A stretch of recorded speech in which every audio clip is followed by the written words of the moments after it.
Good morning and welcome to all of you in this my video classes ऋषि कुल biology. तो बच्चों, जैसा मैंने आपको लास्ट क्लासेस में भी बताया था, लास्ट वीडियो लेक्चर में आपको बताया था कि I am going to launch my personal app in the name of Rishikul biology classes. Okay, ऋषि कुल बायोलॉजी। तो आप यहाँ देख सकते हो, as I written here that I have created my own website. मैंने अपना वेबसाइट बनाया। आप गूगल पर या आप डायरेक्ट नेट पर सर्च कर सकते हो https ऋषि कुल बायोलॉजी .online। तो इस पर आपको मेरे एनिमेटेड वीडियोस एनसीईआरटी के class 11th and class 12th के एनिमेटेड वीडियोस मिलेंगे, जिससे कंपनी जिससे मैंने बनाया था उससे उस कंपनी ने इसको वीडियो को मेरे पर्सनल वेबसाइट पर लॉन्च किया है, उसमें आप देख सकते हो। After that you will observe a number of test, approximately 1600 plus test you will find in my personal app Rishikul biology, जिसमें आपको फिजिक्स, केमिस्ट्री, बॉटनी, जियोलॉजी के कंप्लीट टेस्ट आपको मिलेंगे विथ डिटेल्ड एनालिसिस। तो मैं कहता हूं 100 बातों की एक बात, सिंपल सी बात है कि आप इस वेबसाइट को एक बार सर्च करें। You can see the features available on this personal website. Okay, उसके बाद आप इसके डिटेल में जा सकते हो। So it's my request that you can go through this. तो आज के वीडियो में मैं आपको थोड़े पर्सनल वीडियो जो मैं यहाँ बनाऊंगा टॉपिक पर, जिसपे कि मैं आपको एक डिटेल डिस्कशन करूंगा हर चैप्टर का। Each chapter I will discuss in detail so that which will help you in the NEET examination. और आपको जितने भी क्वेश्चंस हो जाते हैं, साथ ही साथ आपको एनसीईआरटी की मास्टरी, मतलब एनसीईआरटी आप अच्छे तरीके से उसको कवर अप कर पाए। तो बेटा सवाल ये होता है, the first question is which topic should I start, मुझे किस टॉपिक से स्टार्ट करना चाहिए। There are number of chapters in class 11th and class 12th in biology. As a student of biology, all of you know human physiology, plant physiology, genetics, molecular biology, biotechnology, evolution, biological classification, living world, a number of chapters are there.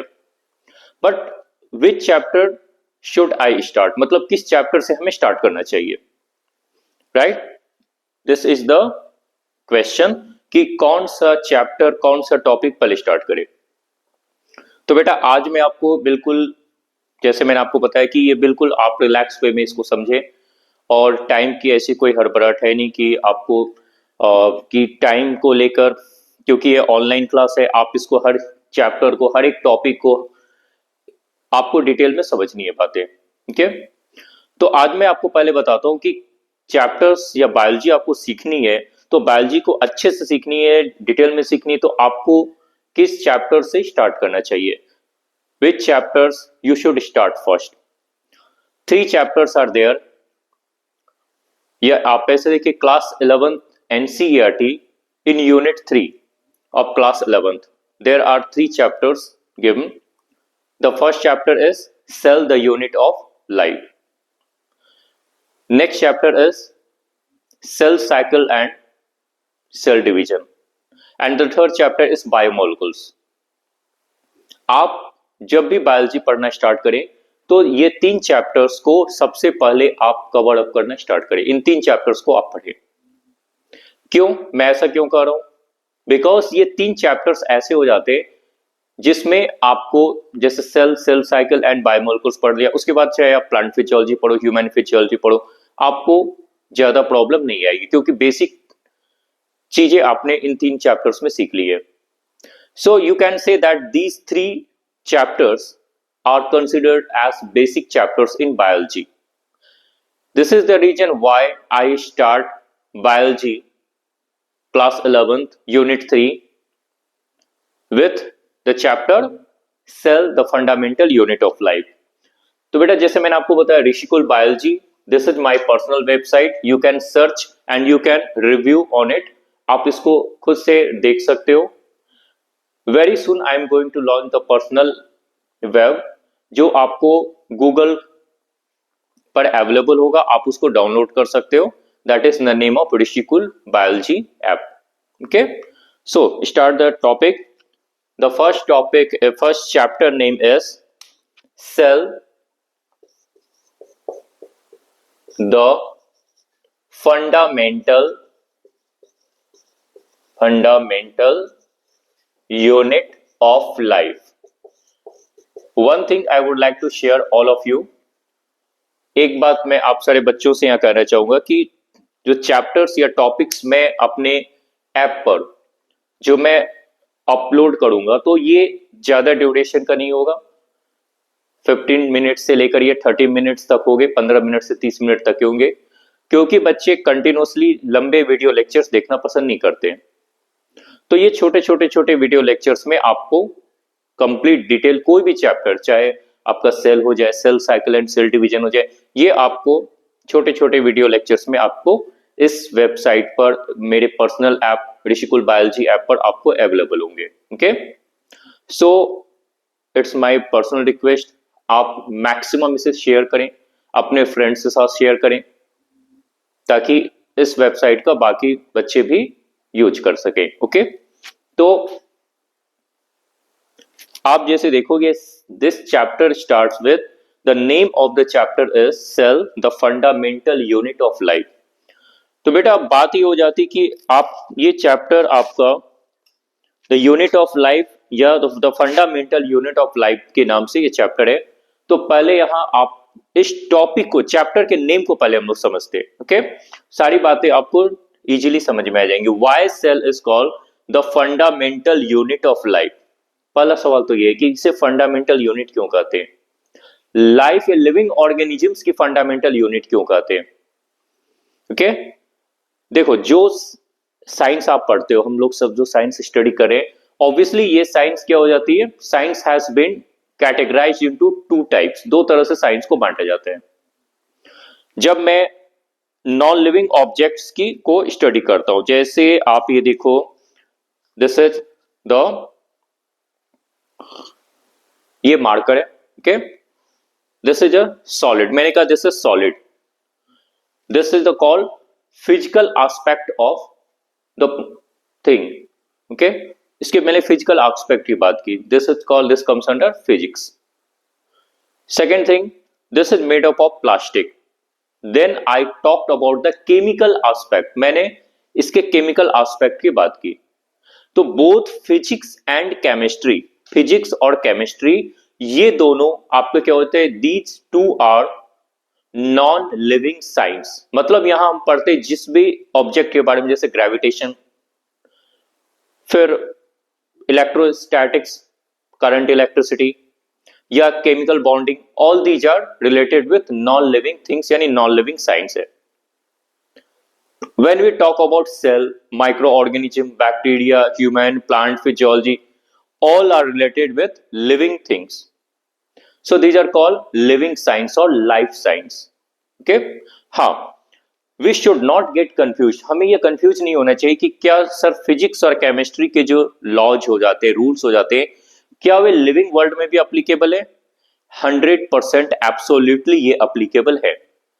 तो biology में भी आपको थोड़ी सी, मतलब ज्यादा नहीं, आपको 9th-10th standard की बिल्कुल बेसिक सी फिजिक्स और बेसिक सी केमिस्ट्री का कॉन्सेप्ट होना इंपॉर्टेंट है, जैसे ऑक्सीडेशन क्या है, रिडक्शन क्या है। लेकिन आपको उसके लिए परेशान होने की जरूरत नहीं है, you need not worry for that, because as the time demands, जहां जहां इसकी रिक्वायरमेंट होगी, I will discuss to you.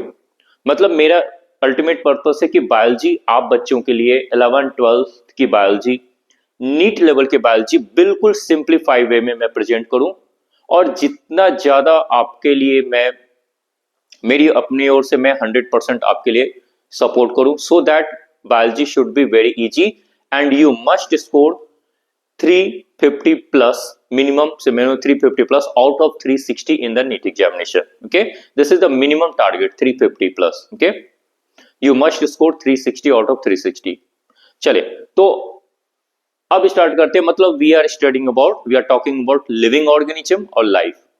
So there is a word life. तो बेटा जो एनसीईआरटी है, एनसीईआरटी ने आपको नीट क्रैक करने के लिए एनसीईआरटी की मास्टरी, यानी एनसीईआरटी का कॉन्सेप्ट डिटेल में पता होना चाहिए। उसके बाद हम लोग एनसीईआरटी पे डिस्कस करेंगे ताकि आपके क्वेश्चंस कहीं पर मिस ना हो। और जैसा मैंने आपको बताया कि हर एक चैप्टर का यूनिट वाइज आपके ऑनलाइन टेस्ट अवेलेबल है, उसकी एनालिसिस भी अवेलेबल है हर एक क्वेश्चन की, so that you can go through it. जब आप इस वेबसाइट को जब सर्च करोगे definitely you can go and you can review by yourself, right? So our question is why the what is cell? पहले cell होती क्या है? Why cell is known as the fundamental unit of life? What is life? Exactly, life or living organisms. That means life की अगर definition की बात की जाए, life cannot be defined in a proper way. Life cannot be defined in simple terms. What is life? I am living, there is life inside me. You are living, there is life inside you. एक bacteria में life है लेकिन एक sodium में life नहीं है, इस marker में लाइफ नहीं है, ये कैमरे ऑन हुए इसमें लाइफ नहीं लेकिन इस पे लाइफ है। ओके, तो लाइफ को एग्जैक्ट डिफाइन करना it's not possible, that becomes philosophical type of definition. लेकिन जब बात हो जाती है कि लाइफ की साइंटिफिकली वे में कैसे डिफाइन की जाए, तो पहले लाइफ को ही समझते हैं। तो लाइफ क्या हो जाती है scientific way means, in biological words life is defined as activity of protoplasm. Protoplasm is called physical basis of life. मतलब प्रोटोप्लाज्म एक ऐसी लिक्विड हो जाती है, एक ऐसी लिक्विड है जो जहां भी प्रेजेंट होगी।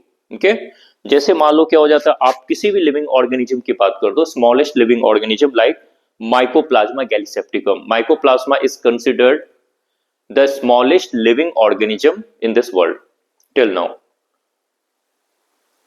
Largest एनिमल की बात की जाए ब्लू व्हेल, तो स्मॉलेस्ट से लार्जेस्ट किसी भी लिविंग ऑर्गेनिज्म, लिविंग एनिमल या प्लांट या माइक्रो ऑर्गेनिज्म किसी भी बात करें, जिसके अंदर एक लिक्विड प्रेजेंट होती है that is composed of water, organic and inorganic components.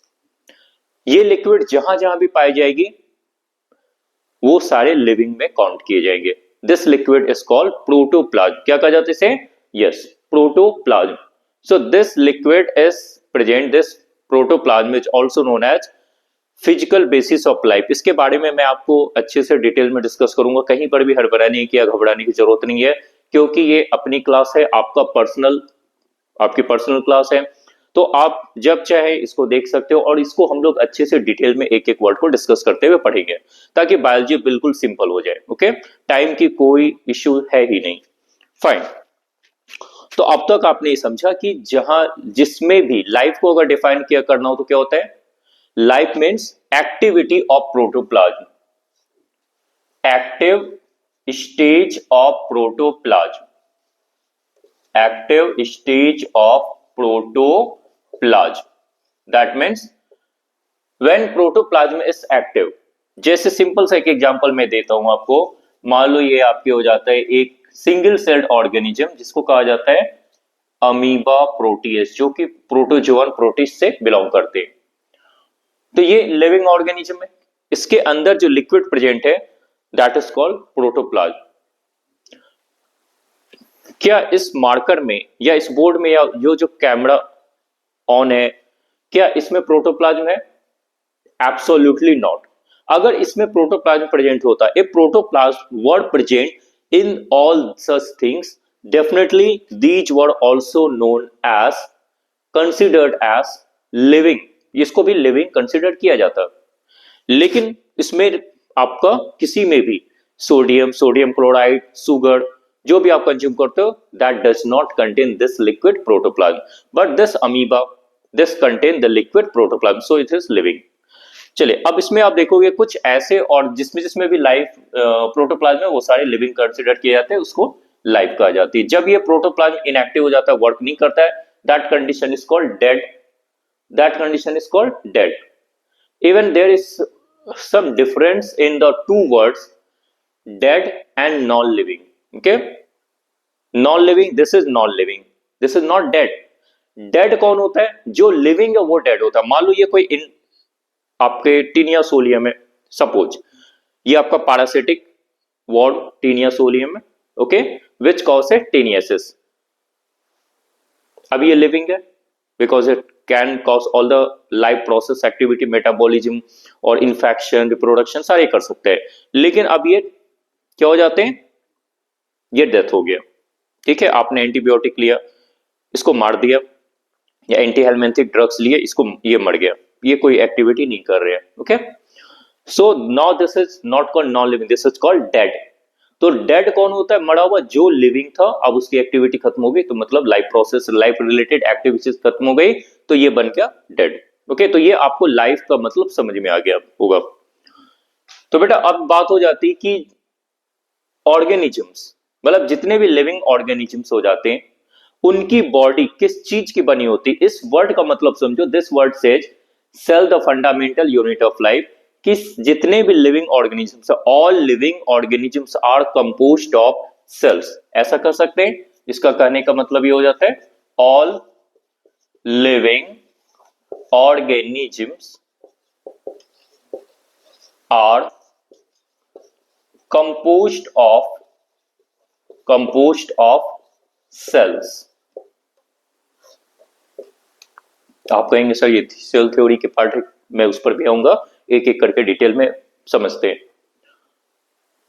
तो जितने भी लिविंग, अब लिविंग ऑर्गेनिजम्स में आप देखो, आपके चारों तरफ a number of living organisms are present like plants। मैं सिंपल बात करता हूं, मैं अभी बीटेकर के 5 किंगडम क्लासिफिकेशन की बात नहीं कर रहा हूं, बिल्कुल सिंपल वे में समझते हैं कि आपके चारों तरफ, जब आप गार्डन में जाते हो, आप अपने घर से स्कूल की ओर या कोचिंग की ओर, इंस्टीट्यूट की ओर, कहीं भी आप जाते हो, XYZ, you will observe that a number of plants are there. ठीक है, कुछ प्लांट्स क्या हो जाते हैं, जो एक्वाटिक प्लांट्स, जो वाटर में रहते हैं। कुछ प्लांट्स ऐसे हो जाते हैं जो स्मॉल प्लांट्स है, ट्रीज है, टेरेस्ट्रियल प्लांट्स है। ओके, तो चाहे जितने भी प्लांट्स हो जाए, then you observe a number of animals around you, मतलब आप चारों तरफ देखते हो कि बहुत सारे एनिमल्स हैं। कुछ एनिमल्स जैसे बर्ड्स, आर्बोरियल एनिमल्स, ट्री में रहने वाले, फुसोरियल एनिमल्स जो बिल में रहते हैं। फिर क्या हो जाता है कि आपके एक्वाटिक एनिमल्स जो वाटर में रहते हैं, टेरेस्ट्रियल एनिमल्स। तो इस तरह से अलग अलग ट्रेडिशनल वे में एनिमल्स को जो क्लासिफाई जाता है। तो जितने भी एनिमल्स है या कुछ ऐसे लिविंग ऑर्गेनिजम्स हो जाते हैं which we can not observe by our naked eyes, मतलब आप इन आंखों से, नेक्ड आइज से यू कैन नॉट ऑब्जर्व। इनको देखने के लिए आपको एक स्पेशल इंस्ट्रूमेंट चाहिए, that is known as, yes, that is known as microscope. Okay, so you will see that living organisms, मतलब क्या हो जाते हैं लिविंग ऑर्गेनिजम्स में, इसे मैं ऐसे यहां लिख देता हूं। लिविंग ऑर्गेनिज्म, बिल्कुल सिंपल बात की जाए, अभी भी टेकर की मोनेरा, प्रोटिस्टा, उतने हाई लेवल पर अभी हम नहीं जा रहे, one by one we will go. Okay, बिल्कुल सिंपल से टॉप लेवल पर हमें पहुंचना है। So we must have patience, right. So you will see living organisms, एक जनरल लेमैन की तरह मैं बात करूं, you observe a number of plants around you, then animals and even microorganisms। okay, or we can say in short some इसे कहते हैं microbes। okay, तो माइक्रो ऑर्गेनिजम्स या माइक्रोब्स, ये तीन में लिविंग ऑर्गेनिजम्स को बांटा जाता है। जनरल कॉन्सेप्ट की बात करें तो माइक्रो ऑर्गेनिजम्स के डेफिनेशन की बात हो जाए, because in 12 years of my teaching experience, I have observed that most of the students define microorganisms को थोड़ा proper way में define नहीं करते। Microorganisms, those organisms which we cannot see by naked eye and we can observe only under the microscope are called microorganisms।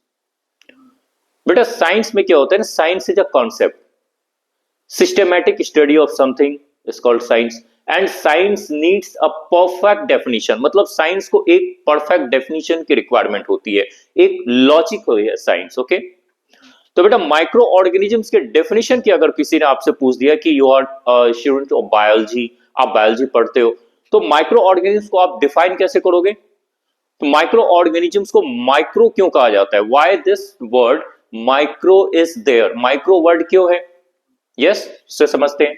तो बेटा एक आपका इस पे हो जाता है माइक्रो, जब आप बायोलॉजी पढ़ते हो तो आपने आपने एक वर्ड सुना होगा mu m, okay, this is also called micron metre. ठीक है, बायोलॉजी में 3 क्वांटिटी आप हमेशा याद रखना, माइक्रोमीटर, नैनोमीटर एंड एंगस्ट्रम। तीनों का वैल्यू आप याद रखिएगा। मीटर आप सब जानते हो, metre, centimetre, millimetre. 1 micron metre equals 10 to the power -6 metre. इसका मतलब क्या होता है, इसे समझते हैं। 1 मीटर का, इसको ऐसे डिफाइन कर सकते हो, 1 मीटर, 1 मीटर का 10 to the power 6 part. In another words we can write like this, हम लोग इस तरह से लिख सकते हैं। मतलब आप ऐसा समझो, 1 मीटर लगभग इतना होगा, ठीक है। तो 1 मीटर का 1,00,000वां भाग, देखो 1 मीटर का 100वां पार्ट कितना होता है, 1 centimetre, okay. 1 metre contains 100 centimetre. अब आप ये देखो कि 1 मीटर का 1,00,000वां भाग, 1 minus 6, 10 to the power 6, okay. So obviously we can not, 1 metre का 1,00,000वां भाग आप खुद इमेजिन कर सकते हो, एनालाइज कर सकते हो। We can not observe these organisms by naked eyes, okay.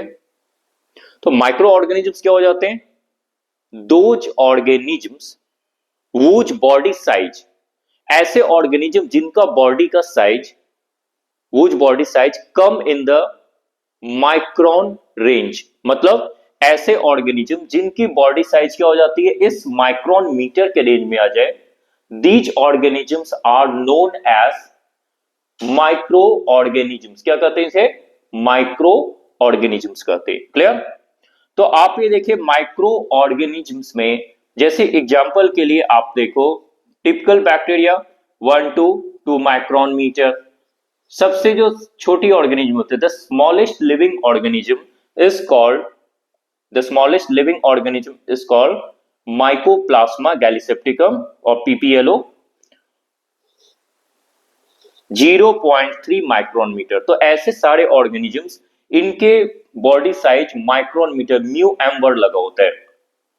That means इनकी बॉडी साइज इतनी छोटी होती है, इतने ऑर्गेनिज्म, ऐसे ऑर्गेनिज्म जिनकी बॉडी की साइज माइक्रोन मीटर में आ जाए। जैसे हमारी बॉडी की साइज क्या होती है, feet, some are 6 feet tall, 5 feet tall, 1.5 metre, 2.5 metre, like that.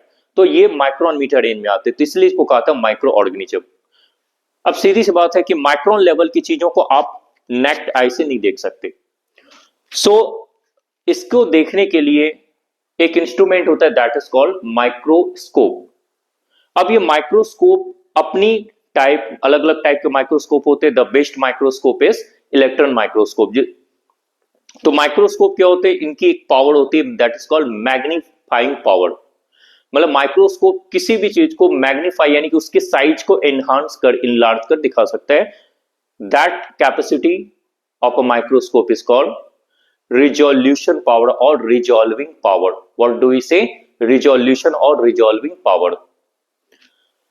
तो आप कैसे डिफाइन करोगे, the organisms whose body size comes in the range of micron level and so called microorganisms, and these obviously cannot observed by our naked eyes and must be observed only under, can be observed only under a microscope, okay, so called microorganisms।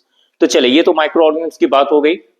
अब बात हो जाती है कि sir micro organism या कोई भी living organism, जितने भी लिविंग ऑर्गेनिज्म है, all are composed of sales.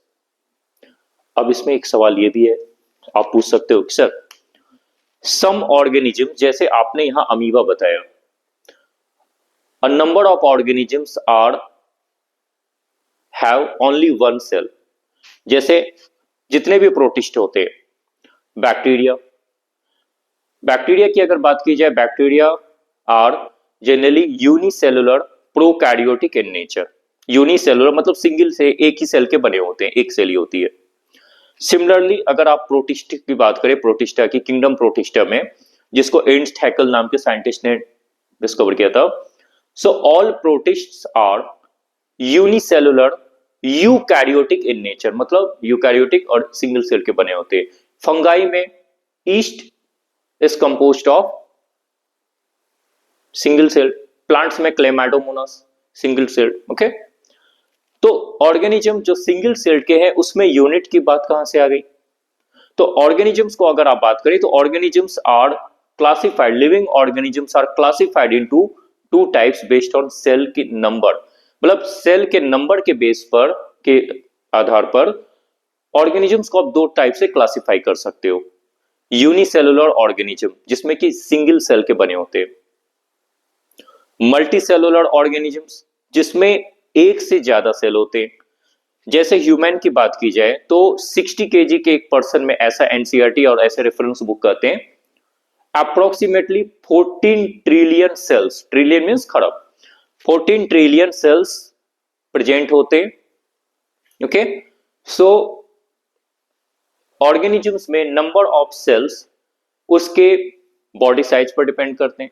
ठीक है, मतलब एलिफेंट होगा तो ऑब्वियसली ज्यादा नंबर ऑफ सेल्स होंगे। तो जितने भी ऑर्गेनिजम्स है, लिविंग ऑर्गेनिज्म, चाहे वो सिंगल सेल्ड ऑर्गेनिज्म हो, यूनिसेलुलर ऑर्गेनिज्म या मल्टी सेलुलर ऑर्गेनिज्म, तो यूनिसेलुलर की जब बात हो जाती है तो ऑब्वियसली इसमें एक ही सेल है, तो इसमें यूनिट की कोई कॉन्सेप्ट ही नहीं, क्योंकि सिंगल सेल है। अब single cell, only one cell containing organisms are called unicellular organisms. So all unicellular organism, the cell performs all vital activities or all fundamental requirement of life। मतलब एक ही cell life से related जितनी भी activity हो जाती है उस सारी एक्टिविटीज को परफॉर्म करने का काम करता है। ठीक है, इसमें कोई डाउट नहीं। जैसे आप देखो, सिंपल सा एग्जांपल मैंने आपको बताया, अमीबा प्रोटियस जो प्रोटोजोन प्रोटिस्ट की कैटेगरी में आते हैं। तो ये अमीबा क्या हो जाते हैं? Life related activities. मैं आपको एनसीईआरटी के सीक्वेंस से ही चलूंगा, जैसे एनसीईआरटी में सीक्वेंस है उसके अकॉर्डिंग ही मैं आपको चल रहा हूं। ठीक है, तो आप ये देखिए, ऑक्सीजन एरोबिक ऑर्गेनिज्म है, ऑक्सीजन को यूटिलाइज करता है। ऑक्सीजन इसने सराउंडिंग से कंज्यूम किया, इसके बॉडी के अंदर metabolic process, glycolysis, Krebs cycle चलते हैं। उसके बाद कार्बन डाइऑक्साइड जो बन रही है, इस कार्बन डाइऑक्साइड को इसने रिलीज कर दिया सराउंडिंग्स में। Single cell is capable of performing all vital activities in a unicellular organism. तो ये मैं आपको लिख देता हूं, इन अ यूनिसेलुलर ऑर्गेनिज्म, मतलब ऐसे ऑर्गेनिज्म जिसमें केवल एक ही सेल पाए जाते हैं, जैसे आपको अभी मैंने बताया था। Unicellular organism, a single cell, एकमात्र cell, a single cell is capable of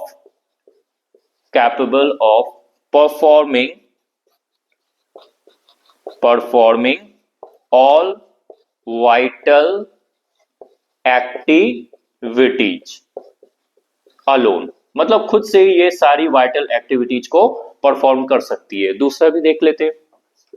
अब बेटा अमीबा है तो आप, इसे भी भूख लगती है, इसे भी ऑक्सीजन चाहिए, आपकी तरह ये भी ब्रेकफास्ट, डिनर, लंच करेगा।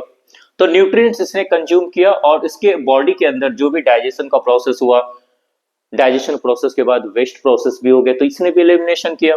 तो इसने एलिमिनेशन ऑफ वेस्ट प्रोडक्ट्स, ठीक है, वेस्ट को इसने एलिमिनेट किया सराउंडिंग्स में। तो आप देखो amoeba, even it can perform reproduction also, that is also important biological function of all living organisms. मतलब सेक्सुअल मोड से, बाइनरी फ्यूजन प्रोसेस से ये आपके क्या हो जाते हैं? ये आपके एक से दो अमीबा बन जाते हैं। मतलब single cell can perform all vital activities, it is proved. सारे वैज्ञानिकों ने इस बात को माना और आपकी एनसीईआरटी का पहले जो फर्स्ट पैराग्राफ है वो इससे ही स्टार्ट होती है। तो जिन बच्चों के पास एनसीईआरटी नहीं है, मैं ऑलवेज रिकमेंड करता हूं कि बच्चों आप please go through the NCERT. NCERT को हम लोग को एक एक लाइन को अच्छे से समझना है। एनसीईआरटी को डिटेल एक्सप्लेनेशन मैं अपने वीडियोस में करूंगा, अपने ऐप में करूंगा। ठीक है, साथ ही साथ रिलेटेड नोट्स भी आपको मिलेंगे। और अभी जो आपको मैंने वीडियो में बताया, हाँ, मैं आपको एक चीज, one thing I will like to mention that I will discuss NCERT, each line of NCERT, line by line NCERT में आपको डिस्कस करूंगा, ताकि आपको जब भी आप एनसीईआरटी पढ़ें आपको किसी भी तरह की प्रॉब्लम ना आए। Okay, and any valuable suggestion please right in the comment which will improve this app. Okay, and bio के बायोलॉजी में जितना भी मैक्सिमम अच्छा मैं एफर्ट डाल सकूं आपके लिए मैं जरूर करूंगा। तो इस वीडियो में आपने समझा कि जितने भी यूनिसेलुलर ऑर्गेनिज्म है वो किसके हो जाते, that can perform all vital activities and cell is the fundamental unit of life. Cell, all living organisms are composed of cells. Okay, अभी मैं सेल एंड सेल के प्रोडक्ट पर नहीं आया हूं, सेल थ्योरी पर नहीं आया हूं, वन बाय वन हम लोग चलते हैं। तो सेल, यूनिसेलुलर ऑर्गेनिज्म तो सारे फंक्शन को परफॉर्म कर लेते हैं, लेकिन जब बात आ जाती है मल्टी सेलुलर ऑर्गेनिजम्स की, जैसे आप अपना एग्जांपल ले लो ह्यूमन बॉडी, इजी वे में हम लोग समझते हैं, है ना। Human body contains trillions of cells, okay. लेकिन ये सेल फंडामेंटल यूनिट कैसे है, आपने देखा होगा सेल के बारे में कहा जाता है, बुक में लिखी जाती है, cell is the structural and functional unit of life. Cell is the structural fundamental structural and functional unit of life in a multicellular organism. Unit की जब भी बात हो जाएगी तो सिंगल सेल में, यूनिसेलुलर ऑर्गेनिज्म में यूनिट का कोई कॉन्सेप्ट ही नहीं है। जो यूनिट वर्ड हो जाती है, इस यूनिट वर्ड को कहां आप डिफाइन करोगे, यूनिट का मतलब कोई भी ऑब्जेक्ट, चाहे वो नॉन लिविंग हो या फिर लिविंग हो, वो किससे बना होता है, okay, that is called unit. जैसे आपके स्कूल की बिल्डिंग की बात की जाए तो स्कूल की बिल्डिंग कैसे बनी है, या आपके हाउस, आपके घर की बिल्डिंग कैसे बनी है, तो आप बोलते हो कि सर फाइनली ये ब्रिक की बनी है, ठीक है। तो वैसे ही हमारे जो मल्टी सेलुलर ऑर्गेनिजम्स हो जाते हैं, तो आर्ट बॉडी, प्लांट बॉडी या जितने भी मल्टी सेलुलर ऑर्गेनिज्म है, ये किसकी बनी होती है, ये सेल की बनी होती है। इसको प्रूव करना होता है, ओके। तो अगले वीडियो में मैं आपको ये प्रूव करूंगा कि in a multicellular organism like plants, animals, the fundamental, मतलब जितने भी मल्टी सेलुलर ऑर्गेनिज्म है, that are finally composed of, मतलब वो फाइनली किसके बने होते हैं, वो फाइनली बने होते हैं सेल्स के, okay. One by one hierarchy way में इसको मैं प्रूव करता हूं, ठीक है। उसके बाद मैं एनसीईआरटी के इस चीज को डिस्कस करता हूं।